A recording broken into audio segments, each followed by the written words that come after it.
Hello दोस्तों and स्वागत है आपका स्लीपी क्लासेस में। अब prelims for 2025 has happened and एक काफ़ी टफ प्रीलिम्स जो है वो भी हमें देखने को मिला।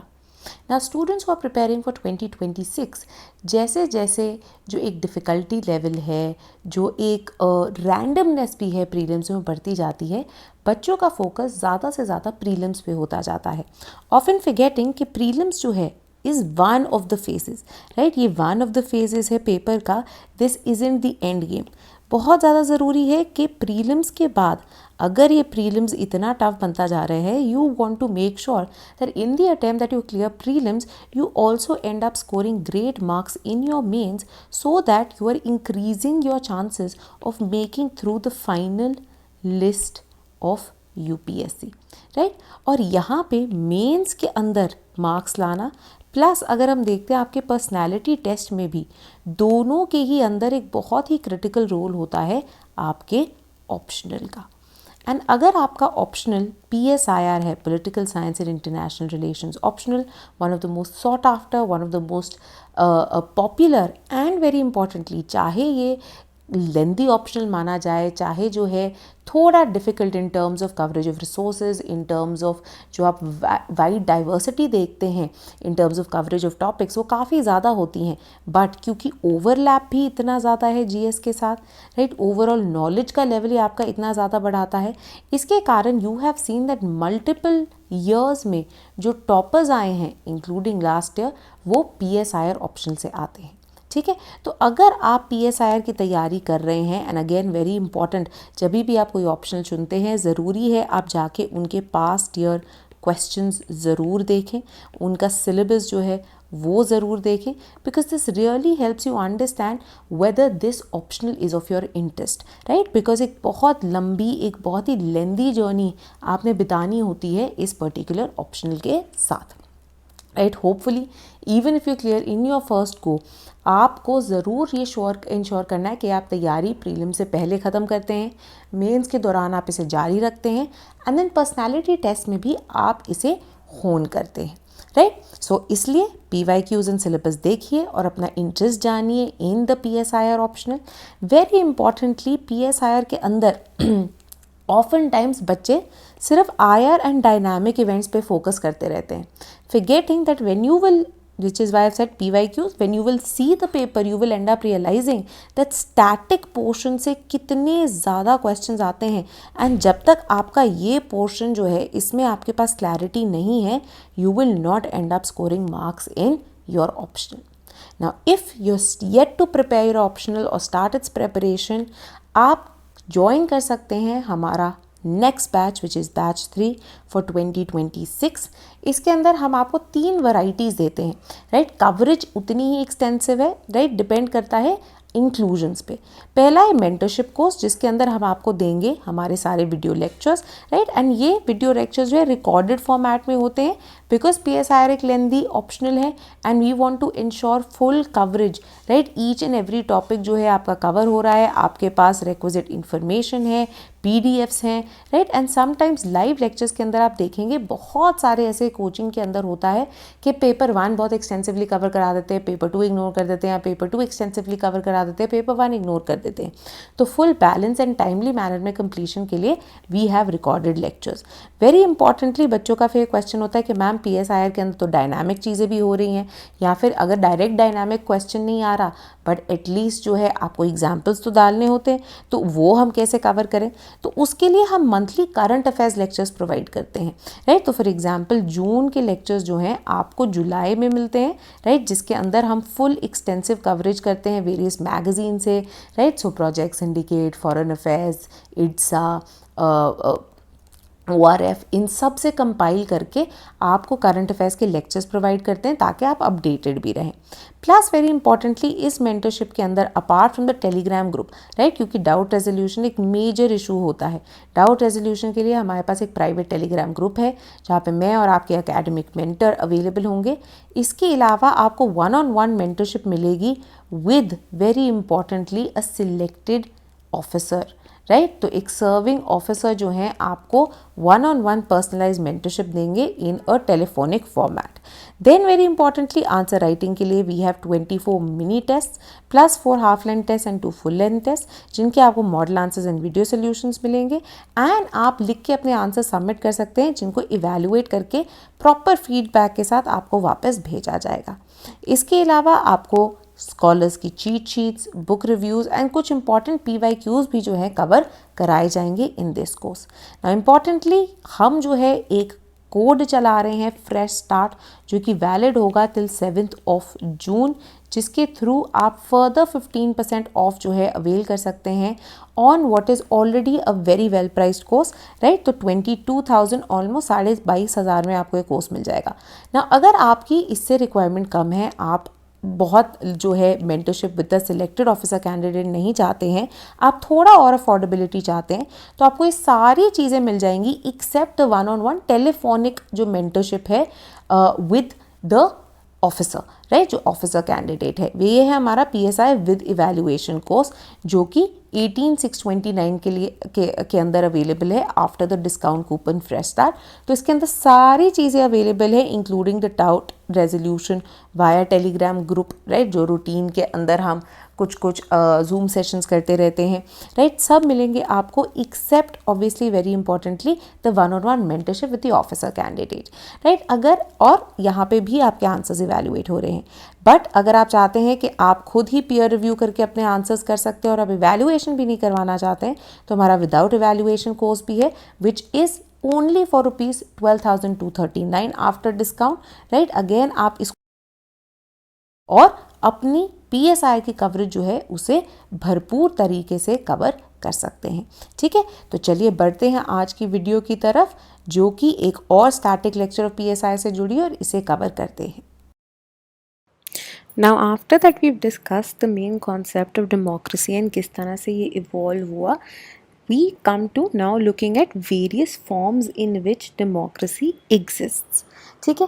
और हम broadly बोलते हैं कि अगर बात की जाए डेमोक्रेसी की तो 3 मेन मॉडल्स जो हैं वो एग्जिस्ट करते हैं, ठीक है। Not to say that there aren't any other analysis of democracy, पर ब्रॉडली एंड वेरी पॉपुलरली जो है 3 सबसे जाने माने मॉडल्स जो हैं वो एग्जिस्ट करते हैं, which is your representative democracy, your participatory democracy and lastly your deliberative democracy, ठीक है। अब as far as representative democracy की बात हो, ऑब्वियसली यहाँ पे मेन कॉन्सेप्ट क्या है? The main concept is representation, and representation के बेसिस पे हम बोलते हैं मेनली 2 तरह की डेमोक्रेसीज एग्जिस्ट करती हैं। 2 मेन जो है हमारे पास एक तरह से ऑप्शंस अवेलेबल होते हैं। एक है आपका डायरेक्ट डेमोक्रेसी, जहाँ पे people are obviously representing themselves, right. लोग कोई और रिप्रेजेंटेटिव को इलेक्ट या नॉमिनेट नहीं कर रहे हैं, बल्कि खुद ही गवर्नमेंट का पार्ट एंड पार्सल है एंड डिसीजन मेकिंग में, डिसीजन इम्प्लीमेंटेशन में खुद ही काम कर रहे हैं। जैसे कि हम बात करते हैं, हमने एग्जाम्पल देखा था एथेनियन डेमोक्रेसीज़ का, तो एंशियंट सिटी स्टेट्स के अंदर जिस तरह की डेमोक्रेसी प्रैक्टिस होती थी, that was the direct form of democracy.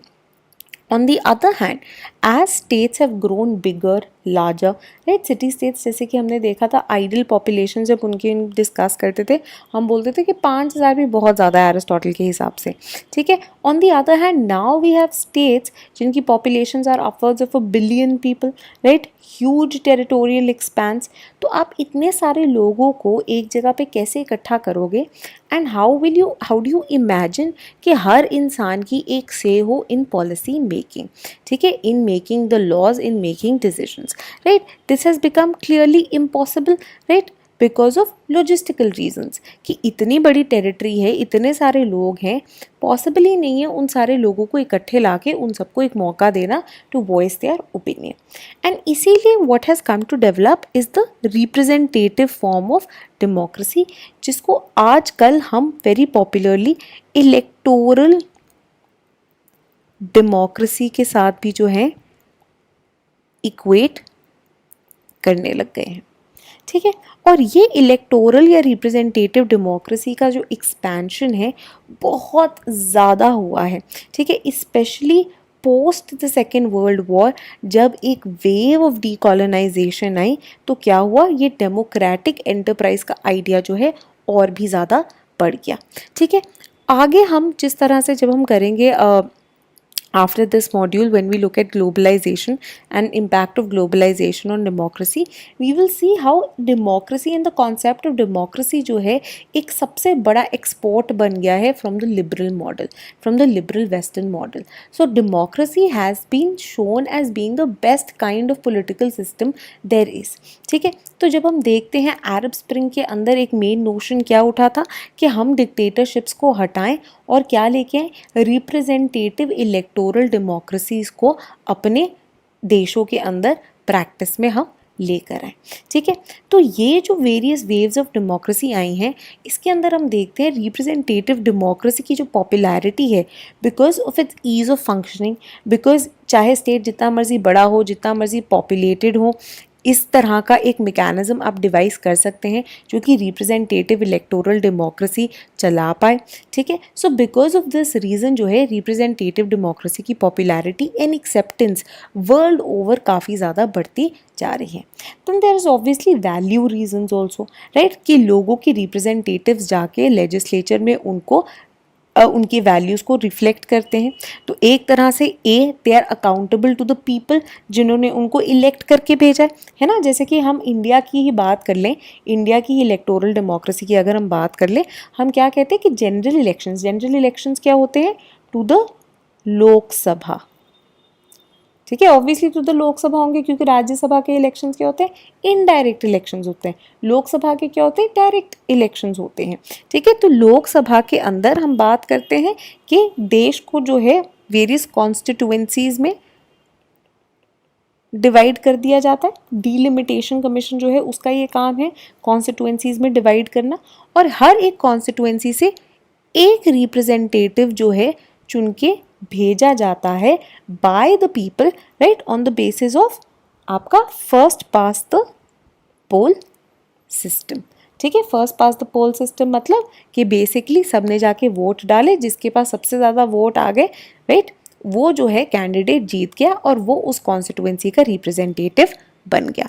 अब उस कैंडिडेट ने अगले 5 साल बाद दोबारा इलेक्शन लड़ने हैं, राइट, तो उसने इंश्योर करना है कि उसकी कॉन्स्टिट्यूएंसी की जो डिमांड्स हैं, जो इच्छाएं हैं, जो इंटरेस्ट हैं, उनको वो जाके लेजिस्लेटिव असेंबली जो कि लोकसभा है उसमें कन्वे करे, ठीक है। तो रिप्रेजेंटेटिव डेमोक्रेसी एक तरह से responsibility, accountability as well as pluralism of views, जो डिफरेंट कॉन्स्टिट्यूएंसीज़ की डिफरेंट डिमांड्स होंगी, इंटरेस्ट होंगी, उनको जाके वहाँ पे रिप्रेजेंट कर रहे हैं लेजिस्लेटिव असेंबली में, ये भी इंश्योर करते हैं, ठीक है। So because of this multiple reasons क्या हो गया, representative democracy we come to understand बहुत ही वैल्यूबल हो जाती है, बहुत ही ज़्यादा यूजफुल हो जाती है, जिसके कारण ऑब्वियसली इसकी एक्सेप्टेंस भी और ज़्यादा बढ़ गई है, ठीक। Now let's come to the concrete bits of representative democracy, ठीक है। जैसे कि हमने पहले ही बात कर ली थी,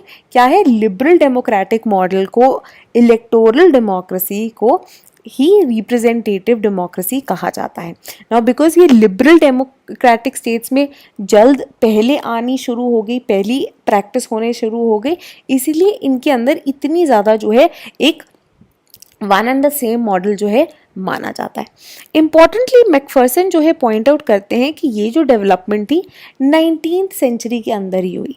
हमने एवोल्यूशन ऑफ डेमोक्रेसी में भी पहले बात की है दैट इवन दो रिप्रेजेंटेशन का आइडिया बढ़ गया था, ये रिप्रेजेंटेशन जो है काफ़ी लिमिटेड थी। Limited to what? Limited to people who had property, limited to people on the basis of race, limited to people on the basis of gender, ठीक है।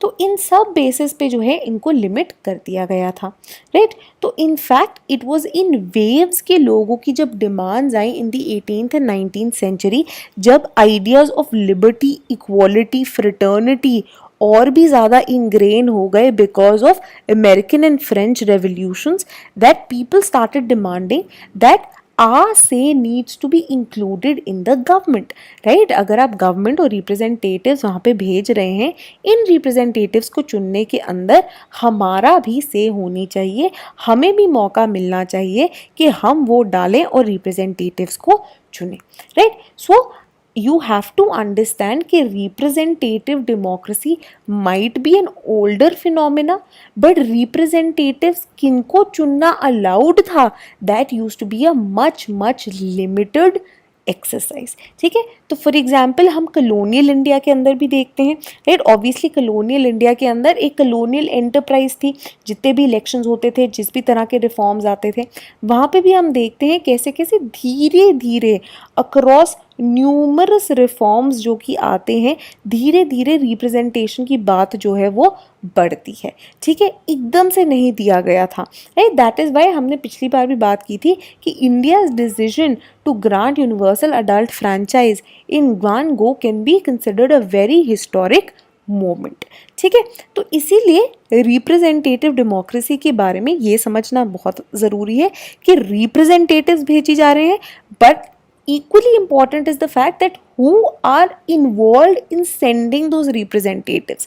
क्या वो एक लिमिटेड एक्सरसाइज है that सिर्फ कुछ चुनिंदा लोग ही रिप्रेजेंटेटिव्स को चुन सकते हैं, या फिर एक मास एक्सरसाइज है जहाँ पे हर किसी को जो है अधिकार है रिप्रेजेंटेटिव के लिए वोट डालने का, ठीक है? चलिए अब नेक्स्ट हम बात करते हैं कि लिबरल डेमोक्रेटिक मॉडल जो है, जिसको रिप्रेजेंटेटिव डेमोक्रेसी के साथ ऑफ्टन इक्वेट किया जाता है, तो ये रिप्रेजेंटेटिव डेमोक्रेसी की फ्लरिशिंग के लिए कुछ प्री कंडीशंस चाहिए होंगी, ठीक है? कुछ नेसेसरी चीज़ें चाहिए होंगी। तो हम बोलते हैं ना, अगर आपने रोटी बनानी है, रोटी बनाने के लिए आपको कुछ की इंग्रेडिएंट्स चाहिए। अगर आपके पास आटा नहीं होगा तो क्या आप रोटी बना सकते हैं? ऑफ कोर्स नहीं बना सकते। अगर आपके पास पानी नहीं होगा क्या आप बना सकते हैं? नहीं बना सकते, ठीक है? तो इसी तरह से किसी भी मॉडल के एग्जिस्ट करने के लिए हम बोलते हैं कुछ फीचर्स, कुछ कैरेक्टरिस्टिक्स, कुछ कंडीशंस नेसेसरी होती हैं, ठीक है? तो लिबरल डेमोक्रेटिक मॉडल, ये जो रिप्रेजेंटेटिव डेमोक्रेसी का मॉडल है, इसको भी हम बोलते हैं कुछ प्रिंसिपल्स पे जो है ये बेस्ड है। क्या है ये प्रिंसिपल्स? सबसे पहला the principle is of government by consent. तो अगेन याद होगा, हमने पहली चीज़ जो डेमोक्रेसी के कॉन्सेप्ट में डिस्कस की थी, हमने क्या कहा था कि it is based on the idea of human dignity and equality. और ये ह्यूमन डिग्निटी कहाँ से रिफ्लेक्ट होती है? In the idea of consent, that I have consented to this government. ये गवर्नमेंट जो है मेरी हामी भरने के बाद जो है आई है। यही हमने बात जो है सोशल कॉन्ट्रैक्ट थ्योरी में भी डिस्कस की थी कि कोई भी पॉलिटिकल अथॉरिटी जो बनी है, that authority is a reflection of the consent of the people, ठीक है? कि लोगों ने हामी भरी है, लोगों ने कंसेंट किया है, जिसके कारण the government is come in to being. And ये कंसेंट रिप्रेजेंटेटिव डेमोक्रेसीज में कहाँ पे रिफ्लेक्ट होता है? इलेक्शंस में रिफ्लेक्ट होता है, राइट? तो कौन सी पार्टी को कितने वोट्स मिले, राइट? परसेंटेज ऑफ वोट्स, कितने वोट्स मिले, क्या वो मेजॉरिटी इस्टेब्लिश कर पाई या नहीं कर पाई, क्या वो ऑपोजिशन में बैठती है या मेजॉरिटी लेने के बाद वो गवर्नमेंट इन पावर हो गई, राइट? इस बेसिस पे जो है डिसाइड होता है whether the government has been consented to by the people. Next obviously is the idea of public accountability, क्योंकि लोग ही चुन के रिप्रेजेंटेटिव्स को भेज रहे हैं, इसका मतलब क्या है? Representatives are answerable to the people, ठीक है? तो अगर मैंने अपने रिप्रेजेंटेटिव को अपनी कॉन्स्टिट्यूएंसी से इलेक्ट करके भेजा है and that representative does not take into consideration my interests, then questions will be raised, right? तो for example there can be also questions with regard to के फार्मर्स बिल्स जो है the government in power, BJP government लेके आई, and food processing minister जो कि हरसिमरत बादल है happen to quit over it. Why did she quit over it? Because जो चाहे शिरोमणि अकाली दल जो है बीजेपी की एक अलायंस पार्टनर है, बट एसएडी का कोर कॉन्स्टिट्यूएंसी क्या है? फार्मर्स है, ठीक है? एंड हरसिमरत बादल is answerable to that constituency which is what? The farmers, right? तो उनको पता है अगर वो दोबारा इलेक्शन के लिए जाएंगी, she might not be able to win. Why? Because she may not have presented the interests and demands of her core constituency, that is the farmers, right, adequately at the level of the government. ठीक है, so that resignation however symbolic और not symbolic that may seem, it एक तरह से reflects the demands of the constituents and a sort of एक तरह से solidarity with the farmers कि हाँ जी आपने मेरे को वोट किया तो मुझे लग रहा है this is not in your interest, तो मैं इसलिए जो है रिज़ाइन कर रही हूँ. ठीक है, तो इसलिए पब्लिक अकाउंटेबिलिटी का आइडिया बहुत ज़्यादा इम्पॉर्टेंट है यहाँ पे. ठीक है, तो नेक्स्ट एक इंपॉर्टेंट चीज which is the basis of any representative democracy is the idea of majority rule. So again India के पार्लियामेंट्री डेमोक्रेसी के अंदर कितनी इजीली रिफ्लेक्ट होता है दैट पार्टी के रिप्रेजेंटेटिव्स जो हैं ऑब्वियसली डिफरेंट कॉन्स्टिट्यूएंसीज में खड़े होते हैं. राइट, तो बीजेपी का एक जो रिप्रेजेंटेटिव है वो एक कॉन्स्टिट्यूएंसी में खड़ा हुआ.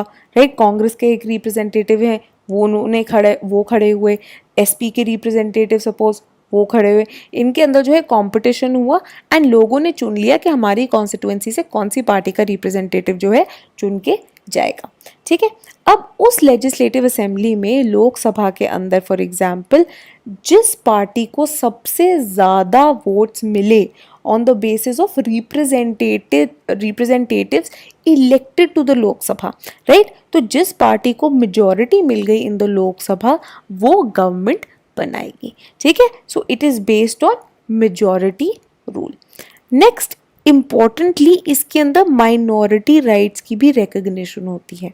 So even the majority basis पे जो है, मेजॉरिटी प्रिंसिपल पे जो है ये चुन के आए हैं representatives, but at the same time representative democracy because it is based on the idea of very importantly, याद है, लिबर्टी,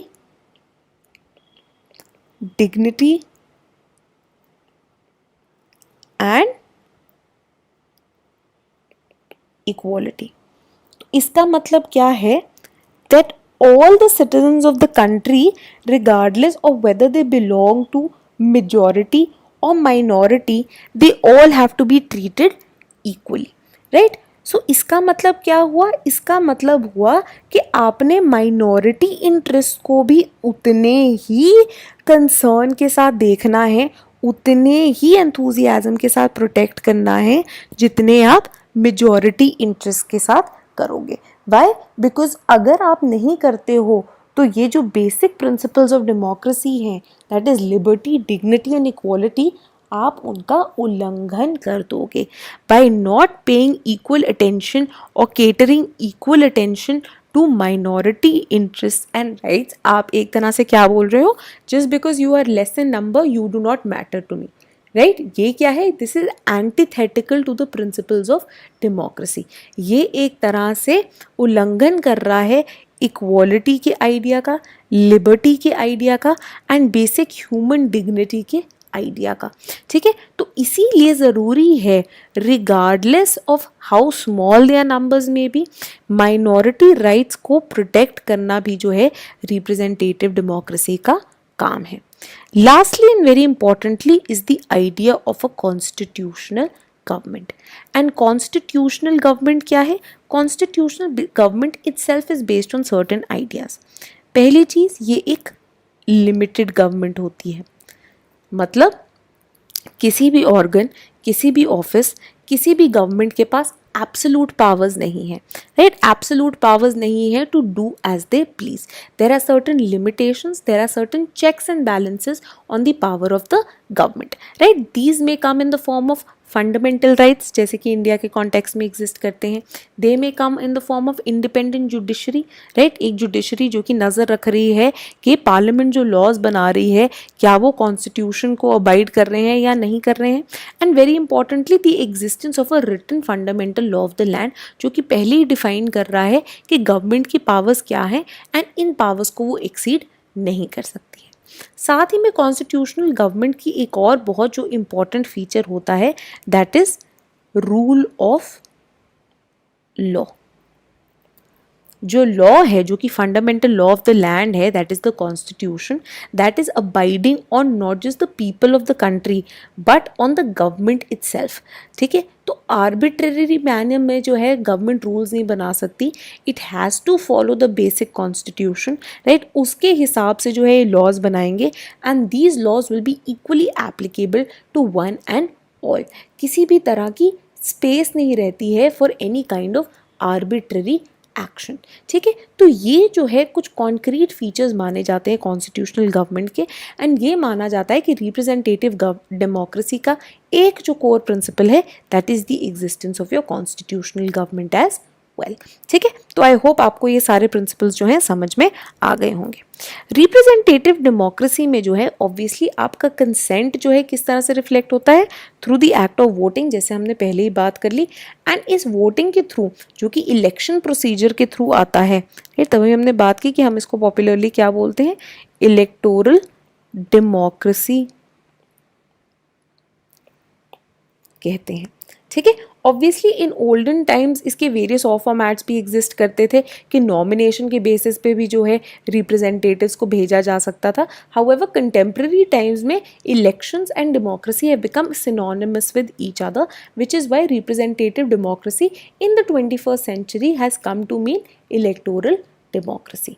तो क्या होता है, डिफरेंट पार्टीज़ अपने मैनिफेस्टोज़ के अंदर क्या करती हैं, अपने मैनिफेस्टो के अंदर वो रिफ्लेक्ट करती हैं, एक तरह से जताती है कि हाँ जी हमारी कोर वैल्यूज़ क्या हैं, what are the things that we stand for, what are the things that we will provide, what are the concrete ideas जो कि हमारी पार्टी को गवर्न करते हैं। एंड प्रेफरेबली राइट, ये हमारा मानना है कि आइडियली लोग इन मैनिफेस्टोज़ को पढ़ते हैं, देखते हैं कि एक पार्टी के कोर वैल्यूज़ क्या हैं, what are the things that they stand for, and on that basis वो एक रिप्रेजेंटेटिव को जो है इलेक्ट करके भेजते हैं, right. Why, because that representative जिस पार्टी को वो बिलोंग करता है, हम ये मान के चल रहे हैं कि एक तरह से उस पार्टी का मैनिफेस्टो जो है उस पर्सन की आइडेंटिटी, उस पर्सन के वैल्यूज़, उस पर्सन के ओपिनियंस को भी रिफ्लेक्ट कर रहा है, right. So I will obviously and up choosing a representative जो कि मेरे को लगता है मेरे आइडियाज़ के साथ फिट बैठेगा, राइट। अगर मैं एक फार्मर हूँ, राइट, और मुझे लगता है कि मेरा जो रिप्रेजेंटेटिव है वो एक बहुत ही अर्बन कैंडिडेट है, उसको पता ही नहीं है फार्मर्स के ट्रबल्स क्या होते हैं, कभी उसने एग्रीकल्चर कैसे होता है कभी देखा ही नहीं है, कभी रूरल लाइफ नहीं देखी है, राइट। बहुत ही एक अर्बन कैंडिडेट आया है, right. He is someone who is more interested in trade, he is more interested in the business side of the thing, तो शायद वो इंसान मेरे साथ उतनी इफेक्टिवली ना बैठ पाए। ठीक है, तो इसीलिए I will and up probably not voting that urban candidate, but a candidate जो कि मुझे लगता है मेरे फार्मिंग इंटरेस्ट को और अच्छे से रिफ्लेक्ट कर पाएगा, राइट। इंडिया जैसे कंट्रीज में obviously there is this huge question mark जो कि उठता है on the basis of ascriptive identity, right. This is something that we already discussed, right, कि कास्ट एंड रिलीजन कई बार जब बेसिस बन जाते हैं of being able to identify with the representatives, which is why still this practice continues कि constituency की जो है डेमोग्राफी वो देख लेते हैं, कौन सी कास्ट जो है मेजॉरिटी में है, और उस कास्ट के कैंडिडेट को या उस रिलीजन के कैंडिडेट को वो वहाँ पे फील्ड करते हैं, right. So these are obviously practices that are extremely questionable but have been incorporated in ये जो primitive primordial forms of identities थी, they have been incorporated in their modern forms in the working of representative democracies in developing countries as well, जैसे कि India के case में हम देखते हैं। अब रिप्रेजेंटेटिव डेमोक्रेसी का हमने पहले ही बात कर लिया था, अर्ली जो लिबरल डेमोक्रेसीज थी यहाँ पे फ्रेंचाइज जो था काफ़ी लिमिटेड था, और इक्वालिटी का आइडिया जो है was applicable only to a bunch of few people. तो हम बात करते हैं ना कि टेक्निकली तो एरिस्टोटल ने बोल दिया था कि हाँ जी डायरेक्ट डेमोक्रेसी होगी एंड सारे सिटीजन्स इसमें पार्टिसिपेट करेंगे, बट सिटीजन्स खुद की डेफिनेशन कितनी नैरो थी। Similar was the case with early liberal representative democracies as well, where in only white propertied males were allowed to vote. ठीक है, ओवर टाइम जैसे कि हमने पहले ही बात की, with the coming in of the American revolution, with the coming in of the French revolution, with broadening of ideas, different लोगों को आइडियाज़ पता लगे और उन्होंने बोला अरे जिस बेसिस पे, जिन आइडियाज़ के बेसिस पे of individualism, right, of liberty, right, in basis पे आप बोल रहे हो कि हमारे पास वोटिंग का अधिकार होना चाहिए, तो अगर आपके पास है तो हमारे पास क्यों नहीं है? ठीक है। सो जैसे जैसे ये रेवोल्यूशन आई, लोगों की जो अवेयरनेस थी वो भी और ज़्यादा बढ़ गई, and on the same basis इन्हीं प्रिंसिपल्स पे जो है people also started demanding their voting rights. In fact हम यही बात करते हैं ना कि ब्रिटिश जब इंडिया में भी आए और उन्होंने वेस्टर्न एजुकेशन यहाँ पे पढ़ानी शुरू की, it ended up being a double edge sword. Why? एक उनका मेन एम तो क्या था कि आप एक ब्राउन लोअर लेवल ब्यूरोक्रेसी अपने लिए बना सको, एक ब्राउन क्लर्क्स की पूरी एक जो कम्युनिटी है वो इस्टेब्लिश कर पाओ, जो कि आपका काम भी करो, आपके लिए लॉयल भी हो। However at the same time Indians also became aware of enlightenment and Renaissance ideas, जिन्होंने प्रोवाइड किया था the basis of liberal democracies in the countries of the colonisers. ठीक है, तो उन्होंने बोला ऐसे कैसे हो सकता है कि लिबर्टी, इक्वालिटी एंड फ्रेटर्निटी के आइडियाज़ आपकी कंट्री के लिए वैलिड है बट मेरी कंट्री के लिए वैलिड नहीं है, राइट? ये तो hypocrisy of the highest level है, राइट? और इसी बेसिस पे उन्होंने बोला कि आप हमारी लिबर्टी को, हमारी इक्वालिटी को, हमारी ऑटोनॉमी को, हमारी ह्यूमन डिग्निटी को आप जो हैं हार्म कर रहे हैं by colonising us, by ruling us without our consent, and this is not done. ठीक है, सो इसी तरह से इन कंट्रीज़ के अंदर भी जो है जैसे जैसे अवेयरनेस बढ़ी, जैसे जैसे रेवोल्यूशन की फर्वेंट और बढ़ी, वैसे वैसे लोगों ने डिमांड किया कि आप हमारा भी जो सफ़रज है, हमें भी जो है ये सफ़रज का जो आइडिया है वो एक्सटेंड कीजिए, हमें भी जो है ये वोटिंग राइट्स दीजिए, राइट? सो अर्ली ऑन पहले from the propertied white males, पहले जो non propertied working class males थे उनको दिया गया। देन रेशियल बेसिस पे फॉर एग्जांपल यूएसए में अफ्रीकन अमेरिकन मेल्स को ये राइट जो है एक्सटेंड किया गया, एंड ओवर टाइम विमेन जो है उनको भी इंक्लूड कर दिया गया कि आपके पास भी जो है वोटिंग राइट होगा, राइट? अब हमने पहले ही बात कर ली है रिप्रेजेंटेटिव डेमोक्रेसी को। जब हम देखते हैं यहाँ पे दो मेन कंसेप्चुअल इश्यूज जो कि उभर के आते हैं इस फर्स्ट कि हमने रिप्रेजेंटेटिव्स चूज कैसे करने हैं, right? So there have been ideas of nomination, जैसे कि हमने बात की। There have been ideas of election, and election में भी obviously there has been issue of limited franchise and then universal adult franchise. और धीरे धीरे there has been progression from one to the other, जैसे कि हमने यहाँ पे चार्ट किया। एक दूसरा बहुत इंपॉर्टेंट कंसेप्चुअल इशू जो कि उभर के आता है इस, चलिए हमने ये रिप्रेजेंटेटिव्स जो हैं इलेक्ट कर लिए, ठीक है, यूनिवर्सल अडल्ट फ्रेंचाइज जो है वो भी हमको मिल गया, एंड उस बेसिस पे जो है हमने रिप्रेजेंटेटिव्स को इलेक्ट कर लिया। अब पावर क्या दी जानी चाहिए इन रिप्रेजेंटेटिव्स को, एंड ये रिप्रेजेंटेटिव्स जब लेजिस्लेटिव असेंबलीज का हिस्सा बन जाते हैं तो इन्होंने जो डेलिब्रेशन करनी है, इन्होंने जो डिसीजन लेना है, वो डिसीजन का बेसिस क्या होना चाहिए, राइट?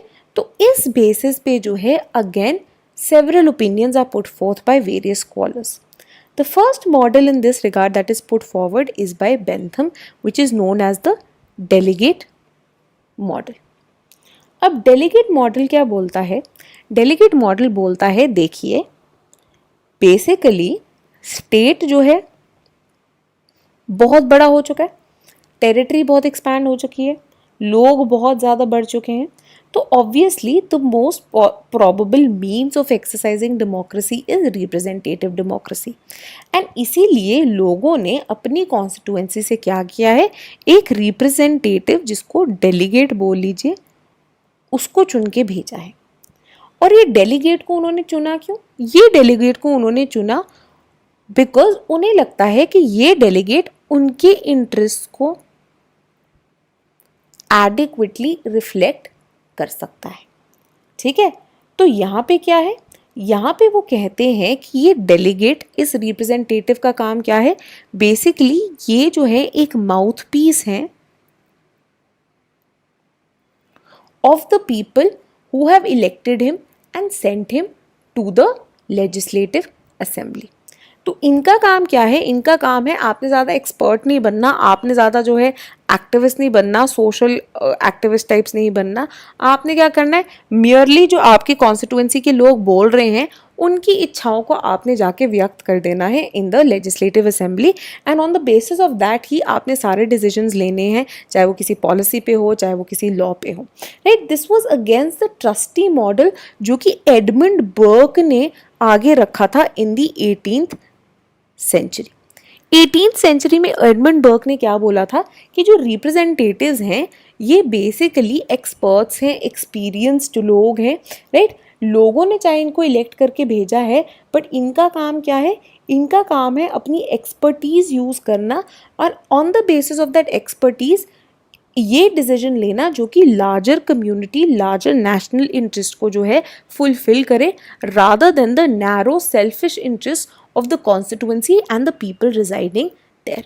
ठीक है, तो एक तरह से बर्क का ये मानना था कि representatives are better equipped to make decisions rather than the masses.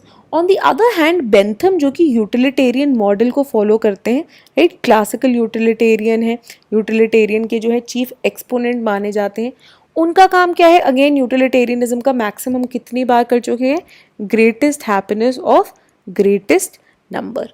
ठीक है, और इसका काम क्या है कि हर इंडिविजुअल को, हर इंसान को अपनी हैप्पीनेस, अपने इंटरेस्ट पता है और इन इंटरेस्ट को ही प्रमोट करने के लिए उन्होंने रिप्रेजेंटेटिव्स चुने हैं।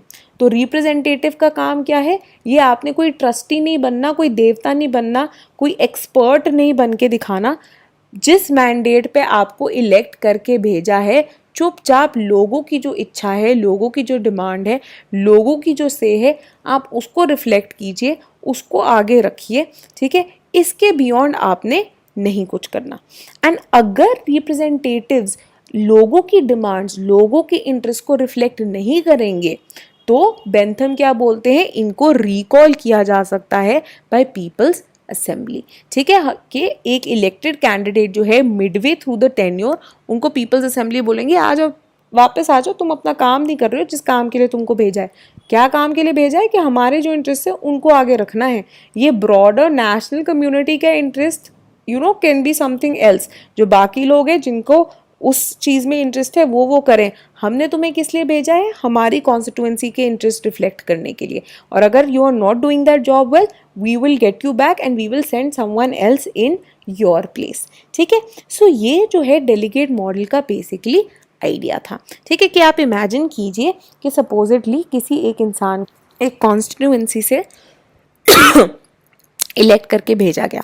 नाउ इमेजिन कीजिए that constituency might be very rich in a natural resource, right. So पूरे कंट्री के अंदर वही एक कॉन्स्टिट्यूएंसी है जहाँ पे बेसिकली वो natural resource in abundance exist करता है। आप मान लीजिए कोल बहुत ज़्यादा एग्जिस्ट करता है, ऑयल बहुत ज़्यादा एग्जिस्ट करता है, so on so fourth, right. और क्या है, वहाँ पे उन लोगों ने उस पर मोनोपोली जो है जमा ली है, अपने के सबसे ज़्यादा फायदा जो है वहाँ पे रिजाइडिंग लोगों का उनका हो सके। अब बाकी लार्जर ब्रॉडर नेशनल इंटरेस्ट क्या है कि रिसोर्सेज जो है मोनोपोलाइज ना की जाए only by the people of that particular constituency, बल्कि नेशनल ग्रोथ एंड डेवलपमेंट के लिए जो है यूज़ किया जाए, ताकि पूरी कम्युनिटी का जो है ओवरऑल गुड हो सके। ठीक है, now a person who is probably been selected from the trustee model might sacrifice the interest of the constituency in lieu of the interest of the larger good. On the other hand, Bentham क्या बोलेगा, नहीं, अगर मेरा delegate model है ये allowed नहीं है, constituency ने तुमको अपने इंटरेस्ट को सेफगार्ड करने के लिए भेजा है, तो regardless of whether the national interest is at loggerheads with your interest, with the community's interest, आपने अपनी कॉन्स्टिट्यूएंसी के इंटरेस्ट को ही जो है अटेंशन देनी है। फॉर एग्जाम्पल इंडिया में ये कई बार बहुत ज़्यादा मुद्दा उठ के आता है with regard to river waters in their distribution. ठीक है, तो कई बार होता है कि किसी एक पर्टिकुलर स्टेट की जो मेन रिवर है, राइट, जहाँ से वो उठ के आ रही है, राइट, वो रिवर वाटर की जो है शेयरिंग चाहिए, क्योंकि बाकी दूसरे स्टेट में जो मे बी ड्राउट आया हुआ है या उनकी सिचुएशन बहुत खस्ता है, तो स्टेट्स एंड उनके जो रिप्रेजेंटेटिव्स हैं, rather than looking may be eight the larger good, वो अपने पैर उड़ा देते हैं कि नहीं, ये रिवर हमारी है, पानी हमारा है, हम शेयर नहीं करेंगे, हमारे लोगों को ज़्यादा ज़रूरत है, right. So that can be seen as a form of delegate model, जहाँ पे अपनी कॉन्स्टिट्यूएंसी ज़्यादा इंपॉर्टेंट हो जाती है rather than maybe looking at the larger good. ठीक है, अब इसके अलावा एक दूसरा काउंटर मॉडल जो कि लाया गया was by Bentham's own student J.S. Mill, और इसको बुलाया गया है एलीट रिप्रेजेंटेशन। एंड ये elite representation basically is nothing but the trustee model जो कि एडमंड बर्क ने 18th सेंचुरी में आगे रखा था कि रिप्रेजेंटेटिव्स जो हैं मियरली लोगों द्वारा, ऑब्वियसली लोगों ने तो उनको चुन के भेजा ही है, but at the same time ये रिप्रेजेंटेटिव्स जो हैं, जैसे कि हमने पहले भी बात की थी, these are career politicians, these have been trained in the ideas of how to make decisions, how to make policies, they are experts and experienced at performing these tasks. And importantly Mill का क्या मानना था कि मिल को एक major fear जो उनको लगता था from existence of democracy was the fact कि ये मोबोक्रेसी में बदल जाएगा, ये टिरनी ऑफ मेजॉरिटी में बदल जाएगा, जहाँ पे लोग जो हैं माइनॉरिटी इंटरेस्ट, इंडिविजुअल राइट्स की रिस्पेक्ट नहीं करेंगे। ठीक है, तो अगर मेजॉरिटी रूल है एंड इमेजिन कीजिए एक डेलीगेट मॉडल बन रहा है, तो रिप्रेजेंटेटिव्स मेयरली क्या करेंगे कि भाई हमारे लोगों ने तो हमको ये बोला है तो ऐसा ही चलेगा।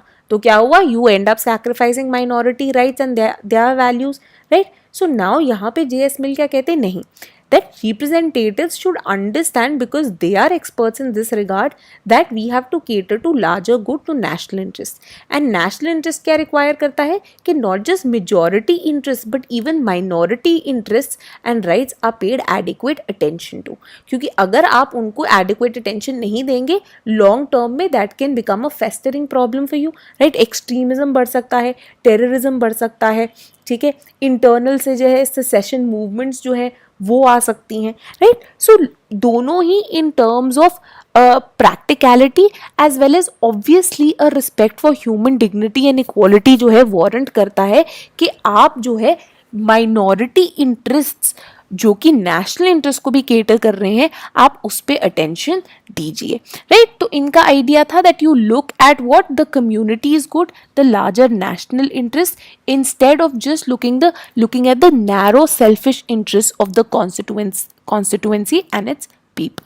ठीक है, तो ये जो आइडिया है ये J.S. मिल द्वारा आगे रखा गया। अब रिप्रेजेंटेटिव मॉडल, रिप्रेजेंटेटिव डेमोक्रेसी, इसके वेरियस मॉडल्स एक्सेट्रा हमने डिस्कस कर लिए। तो ये जो है मेन आइडिया है रिप्रेजेंटेटिव डेमोक्रेसी। हाउएवर इसका जो है बहुत ज़्यादा क्रिटिसिज्म आया, और एक जो मेन क्रिटिक आए थे was the 18th century philosopher that is John Jacques Rousseau. हमने पहले भी डिस्कस किया हुआ है कि इनका क्या मानना था कि representative democracy is a void exercise, इसका कोई काम नहीं है, इसकी कोई यूज़ नहीं है। क्यों? बिकॉज इनका मानना था कि लॉ मेकिंग जो है is an exercise of sovereignty, it is a reflection of your sovereignty, and हर इंसान, हर इंडिविजुअल के अंदर जो है ये सॉवरेनिटी रेस्ट करती है, और ये इंडिविजुअल्स जो हैं simply by the act of voting ये सॉवरेनिटी को ट्रांसफ़र नहीं कर सकते हैं टू द रिप्रेजेंटेटिव। ठीक है, ये सॉवरेनिटी जो है, ये जो main power of decision making है, ये एक्सप्रेशन है of the will of the people, that is the general will, और इसके अंदर हर इंडिविजुअल का हिस्सा लेना बहुत ज़्यादा ज़रूरी है। अगर आप रिप्रेजेंटेटिव्स को भेज दोगे तो ये टास्क जो है ढंग से फुलफिल नहीं हो रहा, लोगों के wills will not be taken into consideration and it will just become a very shallow exercise जहाँ पे for the name से एक democracy exist करती है but truly it is not being practiced। ठीक है, तो रूसो का जो है ये main criticism आया था against the representative form of democracy।